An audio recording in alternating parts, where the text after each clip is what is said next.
আসসালামু আলাইকুম। তো আজ আমি ডিমের কর্মা তৈরি করব। তার জন্য আমি সব কিছু গুছিয়ে রাখছি। তো আমি এখন গরম তেলের মধ্যে ডিম সিদ্ধ করে লবণ হলুদ দিয়ে মাখিয়ে রেখেছি আগে। তো আমি এটা ভেজে উঠিয়ে রাখবো। তো আমার ভাজা হয়ে গেছে, আমি এখন উঠিয়ে ফেলতেছি।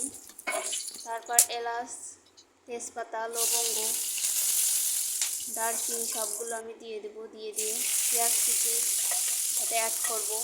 এটা ভালো করে নাড়তে থাকবো। নাড়ার পর যে রসুন বাটা, আদা বাটা, পেঁয়াজ বাটা, মরিচের গুঁড়া, ধনে বাটা, জিরা গুঁড়া সব আমি অ্যাডজাস্ট করে রেখেছিলাম, সেইগুলো আমি দিয়ে দেব। দিয়ে দেওয়ার পর এটা সুন্দর করে নাড়বো যাতে পেঁয়াজ সিজে ঝোল থেকে আপনার তেল বেরোয় যাক। তো আমার টমেটো বাটা আমি দিয়ে দিলাম, পানি আমি অ্যাডজাস্ট করব না। তো আমি একটু ঢেকে দেব। ঢেকে দেওয়ার পর আবার নেড়ে দেব। দেখেন তেল বেরোয় গেছে। তো আমি এখন ডিমটা দিয়ে দেব। ডিম দিয়ে দেওয়ার পর এটা সুন্দর করে নাড়ব।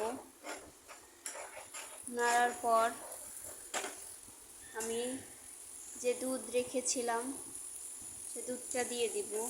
তো আমি লবণ দিতে আমার মনে নাই, তো লবণ দিলাম।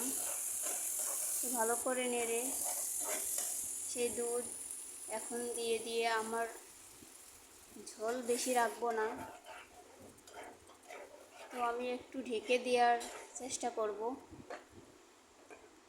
তো ঢেকে দিলে ভালো এটাই হয় যে দুধের যে গন্ধটা ওটা চলে যায়। তো আমি দুটো কাঁচামরিচও অ্যাড করলাম, যদি ঝাল কম হয় তো এই জন্য।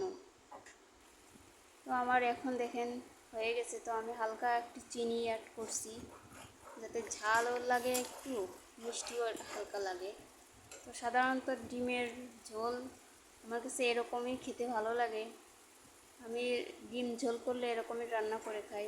তো আমার রান্নাটাও প্রায় হয়ে গেছে। তো আমি জিরের গুঁড়া দিয়ে দিলাম, সাথে আমি খাঁটি ঘি রেখেছিলাম বাড়ির থেকে এনে, সেইগুলাও একটু দিছি।